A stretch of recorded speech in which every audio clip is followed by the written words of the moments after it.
Naughty Dog fait partie des studios stars de Sony au même titre que Insomniac Games, la team ICO ou encore Polyphony Digital.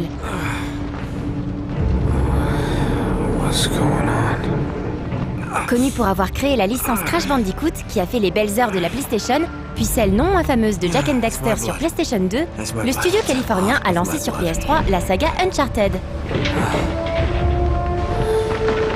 Inspiré par Indiana Jones et la personnalité des anti-héros chers aux années 80 tels que John McClane, Uncharted premier du nom, sous-titré Drake's Fortune, mettait en scène l'aventurier chasseur de trésors Nathan Drake en quête de l'Eldorado.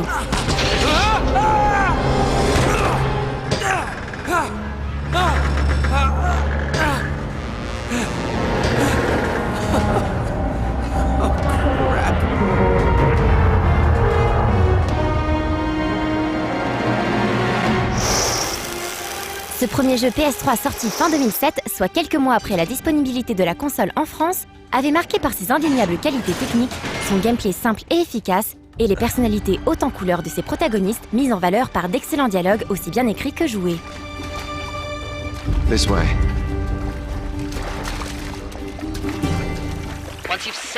Mais malheureusement, le jeu souffrait également d'une certaine redondance, que ce soit dans son gameplay, phagocyté par des phases d'action un chouïa répétitives, ou son cadre de jeu, une île paradisiaque infestée de pirates.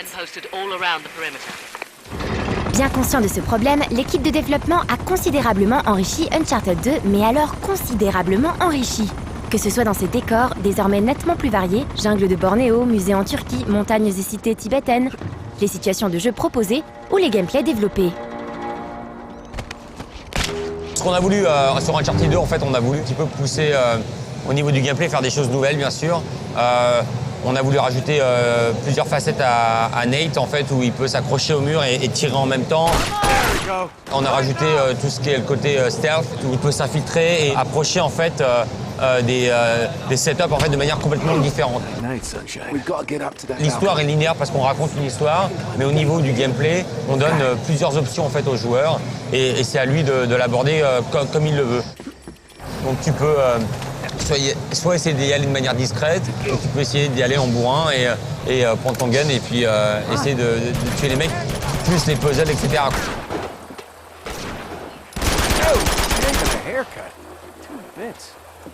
On a peut-être eu une dizaine de focus tests pour le jeu pour vraiment que le rythme pour nous c'est ce qui est vraiment important.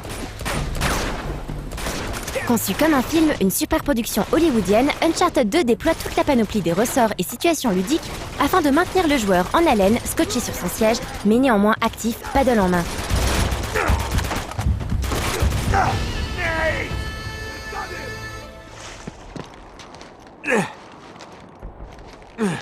Oh God, be careful. L'immersion a été travaillée comme rarement elle l'avait été jusque-là. Si vous avez eu l'occasion de faire un tour du côté du dernier festival du jeu vidéo à Paris, où cette interview a été réalisée, vous avez pu essayer le jeu, ou encore mettre la main sur la démo multijoueur, logiquement disponible sur le PlayStation Store au moment où vous verrez ce sujet. Bref, vous avez pu juger par vous-même de l'attention portée à des détails tels que les réactions physiques de Drake aux stimuli provoqués par son environnement, comme par exemple une explosion qui pliera le personnage dans la direction opposée à son souffle, ou une échelle poussée trop brutalement qui l'esquivera d'un bond en râlant. Tous ces détails mis ensemble créent une cohérence surprenante, une espèce de patine réaliste facilitant l'immersion du joueur pour le placer au cœur de l'action. C'est alors qu'on oublie le paddle tenu en main pour se projeter totalement dans son écran télé, qui avec un peu de chance sera HD. Je pense qu'on essaie vraiment que les choses soient cohésives en fait, et on essaye qu'au niveau de toutes les réactions de Drake, même si tu regardes sur son visage, il va faire des réactions. Si jamais quelqu'un qui va tirer, il y a une boulette qui va passer à côté de lui, il va cligner des yeux. Plein de choses comme ça. On fait des choses dans Uncharted 2 aussi où quand tu as une séquence cinématique qui va démarrer pour que ça soit vraiment comme ça la transition très facile, on va commencer le son de la cinématique avant que la cinématique commence. Et on va le laisser continuer après pendant le gameplay pour que vraiment tout ça soit vraiment, on ne sente pas une coupure. Et tous ces détails-là, en fait, pour nous, c'est très important pour raconter l'histoire. Parce qu'on essaie de raconter l'histoire au travers des 90 minutes de cinématique, mais aussi pendant le jeu.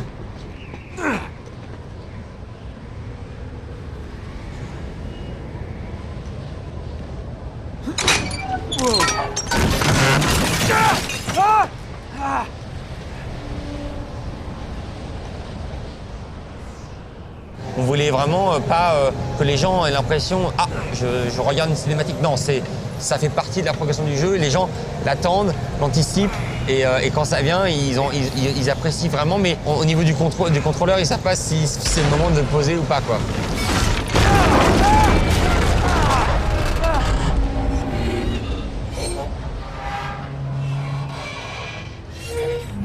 Je jouais chez moi à la maison, parce que j'ai le jeu avant tout le monde. Et à un moment, on a des cinématiques pendant le jeu aussi. Et mon fils me dit c'est une cinématique ou c'est. Enfin, il savait même pas, quoi. Et il n'a pas réussi à faire la différence. Et pour moi, c'était gagné, quoi. C'est ça qui est important. On raconte une histoire, on est dans un univers, on veut que les gens soient plongés dedans. Il y a le gameplay qui est là. Bien sûr, on a énormément de gameplay. On essaie d'être vraiment varié.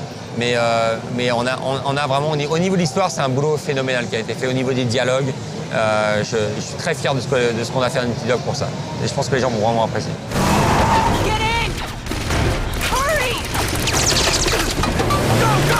Et bien sûr, pour parvenir à produire un blockbuster ludique de cet acabit, il faut une plateforme à la mesure des ambitions du studio et une équipe technique ayant la capacité de la maîtriser et d'en pousser les capacités. Longtemps critiquée pour être une machine difficile et sous-exploitée, la PlayStation 3 fait avec Uncharted 2 l'éclatante démonstration de ses capacités. Nous avions eu l'année dernière l'excellent Killzone 2 et quelques titres tels que Wipeout HD. D'autres arriveront en début d'année prochaine, comme God of War 3 et Heavy Rain, mais en cette fin d'année, la claque PS3, c'est incontestablement Uncharted 2. Naughty Dog était d'ailleurs attendu au tournant. Développeur first party qui historiquement a toujours fait montre des capacités des différentes générations de PlayStation, il n'avait pas le droit de se louper.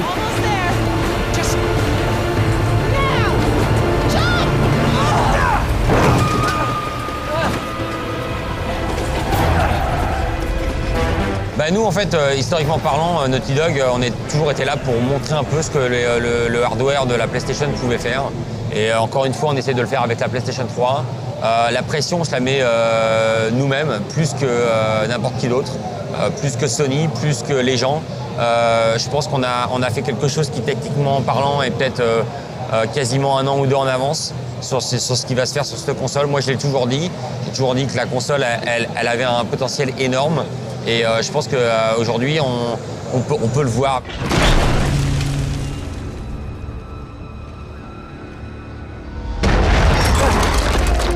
On peut déjà vous annoncer que la critique de Uncharted 2 sera diffusée dans le 100% du lundi 12 octobre, soit 2 jours avant la sortie officielle du jeu. Mais pour avoir longuement joué au titre Naughty Dog, on ne peut que comprendre l'enthousiasme de son coprésident, visible au moment de cette interview. Nathan Drake est de retour et pour notre plus grand plaisir, il va souffrir 1000 mots dans les plus hallucinantes des situations. Si un jeu peut faire vendre beaucoup de PS3 ce Noël, c'est clairement Uncharted 2.